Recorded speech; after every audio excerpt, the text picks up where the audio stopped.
The reaction we've gotten every time we've done a Q&A is tremendous, and we get more questions every time we do a Q&A. So we're doing another Q&A. I'm traveling today, so I'm not in my normal studio, but I am in a hotel room in New York because I'm recording this on Sunday, the 11th. We're about to go to the Webby Awards tomorrow night to receive an award for the Lincoln Project podcast and for some of Lincoln Project's advertising for the 2024 election. Great honor, as always. We're delighted to be here. I'm going to bang right into the questions and see what I can do for you. And I'm going to have to read them off my phone because, again, not in my normal studio. What can people do now to prevent the backslide of democracy? Any active steps people can take? What would you advise? Look, we are facing an extraordinary challenge to American democracy and to the American Republic. And by the way, Republicans who go out with the usual, we don't live in a democracy, we live in a republic, it is the most facile, dumb, shallow thing you could ever hope to imagine. They really, really, really like to think that they're extraordinarily clever by making this little argument. We do live in a republic. It is informed by and defined by democratic principles. A system defined by democratic principles, hopefully in execution, is a democracy. The fact that it is a representative democracy and a republic is a secondary question. But how do you stop the backsliding? It literally comes down to you and me and everybody.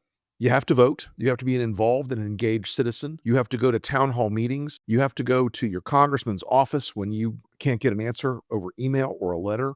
You have to write them. You have to call them. You have to talk to your friends about what's going on. You can't pretend that politics isn't interesting or fun, and therefore you're just going to ignore it. First Diet Coke of the day, by the way. I'm down to about 2 a day, which is quite remarkable. But you can't pretend that the country runs itself. We don't live in a nation any longer where we have the luxury of the casual approach to the systems and principles that govern the country. We are under fire every day. You need to speak up when you see wrongdoing. You speak up to your elected officials, not just at the federal level, but your state representatives, your state senators. Most of you don't know who they are. This is something they rely on to do shenanigans and chicanery behind your back. You got to get involved in your local government, your school board, your county commission, your city council. There are a lot of ways for you to be involved, but they are going to require you to work. They require you to engage. They require you to step up. You know, Steve Bannon came up with this idea a couple of years ago to take over the entire Republican Party. And it worked. They did it down the precinct level and they took it over. So what a lot of you wonder, like, why can't any Republicans be brave and strong? There are none. They got rid of them. They got rid of them. They did it because too many people didn't want to step up and go to those stupid meetings and do that work and put in the time. And when the bad guys will go to the meetings and do the things that take over the procedural mechanisms, whether it's a party or a county or a city or a state or a country, your engagement is what matters. Your day-to-day engagement, you have to be on that all the time. I wish it was an easier answer than that. And you have to speak out. If you see ICE grabbing someone off your street, don't just tweet about it. Call 911. Call your state senator. Call your state rep. Call your mayor. Call your police chief. You have to be a visible public figure in your community to start making a difference. Passive, hoping you'll just vote the right way in the next election is not going to pull it off, guys. It's really not. It's a great question. I appreciate it. And I admire the fact that you want to be more involved and you want to be more directly engaged. And it's up to all of you. Okay, next question from Denise K. How will this new Pope selection affect the MAGAverse? Well, it's already sort of sent them into a frenzy. They apparently are extremely angry that the new Bishop of Rome, that the Holy Father actually expects people to live up to the tenets and teachings of the gospel. And I know that's tough. Because I know in MAGA, well, first off, the vast majority of MAGA are Protestants. So let's set aside the mother church and the Prots for a moment. The Pope represents not only as the first American Pope in this unbelievable moment we're in, but as a person who has been from an apostolic and a Bergoglian persuasion to attempt to make the church more accessible, to make the church more welcoming, to make the church more human in many ways. It scares the shit out of them because among the MAGA Catholic cohort, there is a very Americanized, traditional trad-cath movement that wants to wind back to the pre-Vatican II era. We could argue that theologically all day long, but they want a political outcome for the Catholic Church that looks like MAGA, that looks like what they want. And they're not going to get that. For 2,000 years, Church of Rome, it has resisted many efforts to pervert it and make it something it's not. It is an imperfect organization But I don't think that Pope Leo is here for shenanigans from the MAGA world. They may be upset about it. They may be unhappy about it. They may call him the woke Pope. They may dislike him, but he's there until he is summoned home, baby. He could be there for a while. It's going to be something the MAGAs are going to have to become accustomed to. Am I worried about the judge being arrested in the Abrego Garcia case? Are there any measures the judge can take to prevent that from happening? I am worried about state and federal judges being arrested much more broadly than that. Sadly, the Gestapo, DHS, DOJ, FBI are now all in the hands of political extremists and insane people who believe that their powers, as Stephen Miller said, are essentially whatever the president wants them to be. That's why they're talking about getting rid of habeas corpus. That's why they're talking about warrantless arrest. That's why ICE feels very comfortable right now going in and snatching people in full SWAT gear, full armor, tooled up, with no name tags and no cameras, no badges, no warrants. If you wonder what they're calling it the Gestapo is too much, I will argue it's not enough. Judges are in a very, very, very dangerous situation right now. They are getting threatened. They're trying to be, the MAGA folks are trying to intimidate and threaten judges across this country. And if the administration continues to argue that they can snatch judges who don't rule the way they want, we are in a very, very, very difficult situation. At that point, this isn't a constitutional crisis anymore, it's a civil war. At that point, the kind of people who will snatch a judge because they don't do what you want politically, you no longer live in a representative democracy or a republic with the rule of law. You live in a dictatorship, and all bets are off. You guys do that. Just remember, all bets are off. If that starts happening and they start snatching judges and they start snatching elected officials, all bets are off. You can interpret that how you wish, but all bets are off. I want you to interpret it correctly, that all bets are off. Okay, what do you think's going through Marco Rubio's brain right now? When I'm president, I can fix it. When I'm president, I can fix it. When I'm president, I can fix it. When I'm president, I can fix it. Marco Rubio wants to be president. He would line his family members and pets up and shoot them all in the head to be president. He has the sickest, most profound case of ambition to be the president of the United States that I've ever witnessed. I want you to think about what he's been willing to do so far to become president. Not just humiliate himself before Donald Trump. Marco Rubio, to become president, has cut off USAID. He's cut off medical and food programs throughout Africa and the world. When I tell you millions of children will die in Africa as those supplies that are there now run out, I am not exaggerating. So what's running through Marco Rubio's head is, I wonder how big the pile of bodies of dead children in Africa needs to be for MAGA to love me when Trump dies, so I can be president. It is the most loathsome moral compromise in a long catalog of Republicans compromising themselves for Donald Trump that I think I can conceive of. It is truly dark. It is truly wrong. He knows better, of course, but he honestly and profoundly believes he will be president, that he can find a way to pass J.D. Vance and Donald Trump Jr. and whoever else in the MAGAverse pops out there. It's absurd, but he thinks that. So he's going to do whatever Trump and MAGA want. And as you're going to watch, Marco Rubio will start trying to out-MAGA MAGA. He will start trying to out-Trump Trump. He will continue to be publicly loyal, but he will do things that start to trigger that response at the Breitbart and Gateway Pundit, the cat turds, and then the Jack Posobiec's and the Roger Stones who say, well, Marco, he was little Marco, but now, he's kind of impressive how hardcore he is.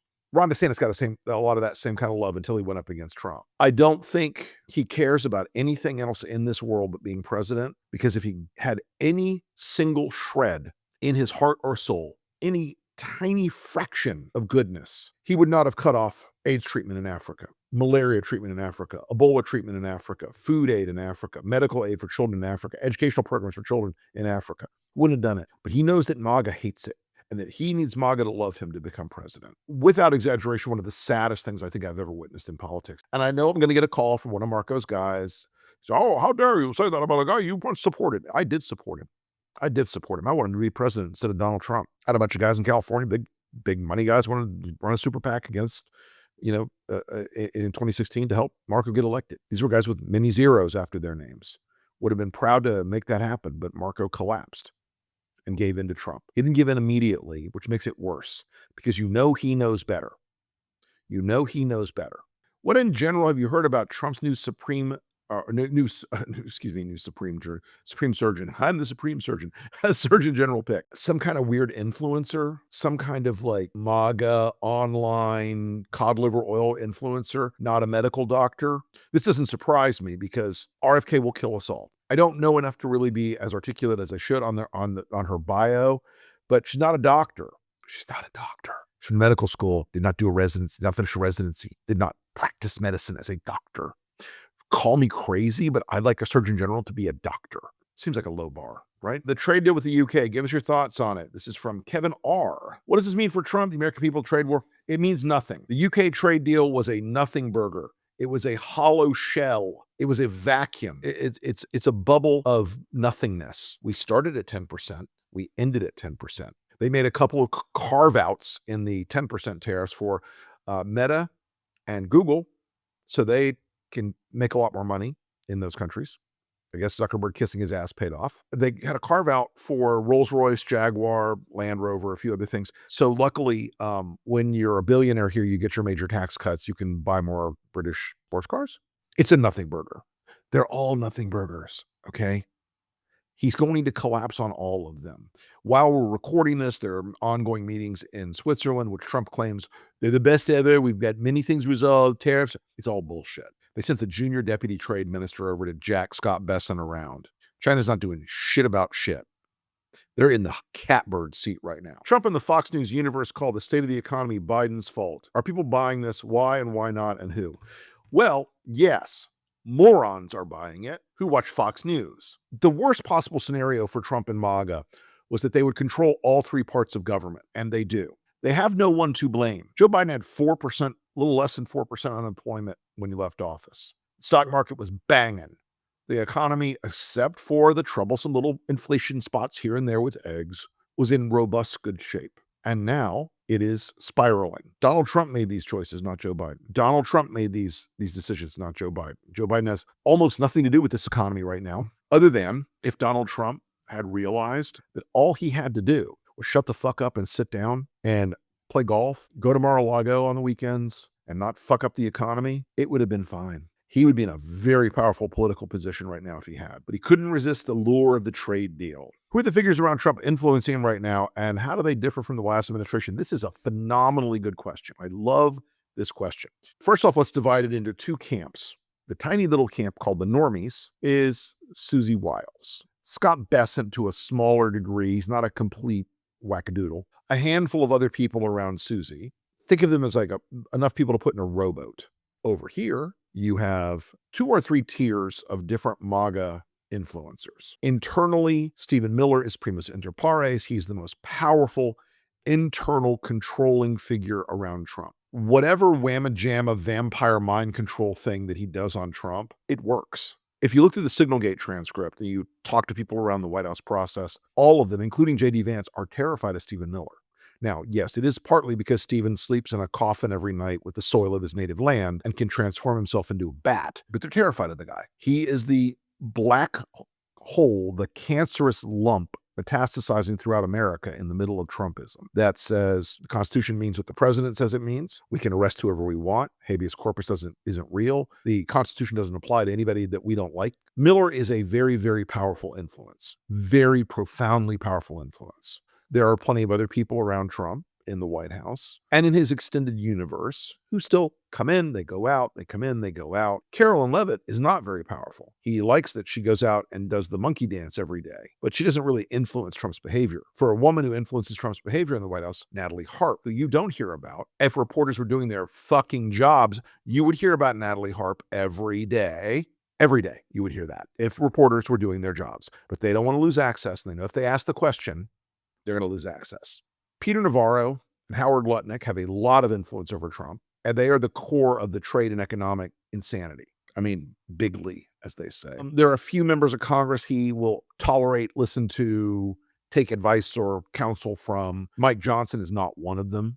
John Thune is not one of them. And there are a few people inside the White House in the sort of legislative area that he'll listen to. Hegseth is on thin ice, but he still loves Pete Hegseth because he has a magnificent head of hair and is good on television. Marco is tolerated because he's willing to be the hatchet man, is what it is. Stocks that have fallen recently, Kash Patel's stock has fallen tremendously. I was told late yesterday on Saturday that Trump was incredibly disappointed with Patel's performance in front of Congress this week, where he looked like a mook. And he did look like a mook because he was acting like a mook because he had no fucking idea what he was talking about. He really got dragged pretty hard. How can Democrats compete in a media environment where the right owns everything, lock, stock, and barrel? Folks, this is a problem. Sadly, I do not have a couple of spare $1 billion to fix the problem. You have to go and build new channels to people.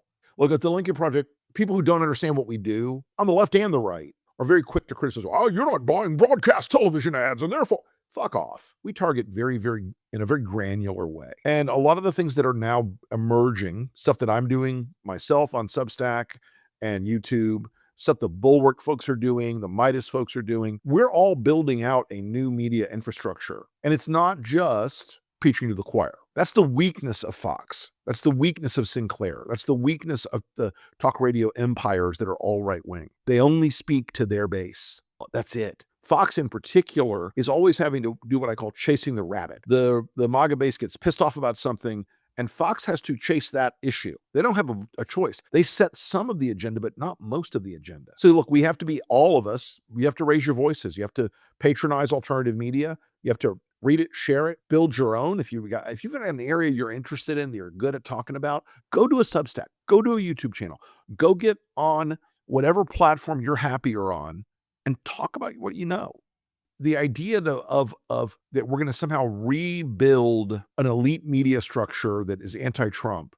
The problem with that is the business model for CNN and for a lot of other networks. They've decided, they've made a decision. I think it's the wrong decision, but I don't own their companies, that they're going to appeal to the MAGA base and lure them to the CNN. That's why Scott Jennings is on CNN. It doesn't work, of course, but the real solution here is for us to, you got to build it yourself. If this is a product that's not being provided to you in America, entrepreneurially go out and build it. That's what we're doing. That's what I'm trying to do. I'm trying to do that through this podcast, through the LP podcast, through my Substack, through streams that I do. I think there's a lot of future in that. And I think it really makes sense when you stop looking at yourself as a victim of Fox and the MAGA media empire and start saying, okay, they exist. I got to go build around it. Are Elon and Trump divorcing for real, or is Elon just taking a step back in order to placate his Tesla shareholders? He has been yanked on the leash back in Tesla world. It is, again, the most important financial artifact that he has. Unless he plays ball, even his board, which, as Kara Swisher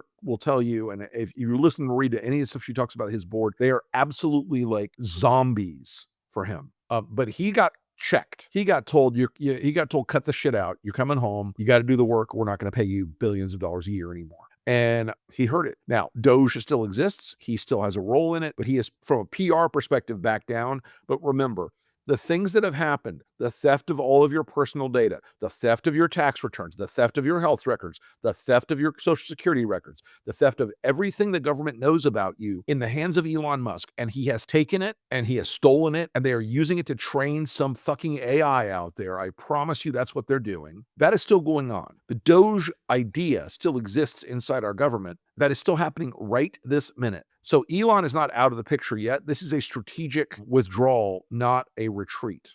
All right, folks, listen, as always, love answering your questions. We look forward to talking to you again next time on the enemies list. And keep sending your questions in, folks. It is fantastic. I love this kind of interaction. And we'll also try to do this with some live streams on Lincoln Square soon. All right, thanks, everybody. Talk to you soon. Bye-bye.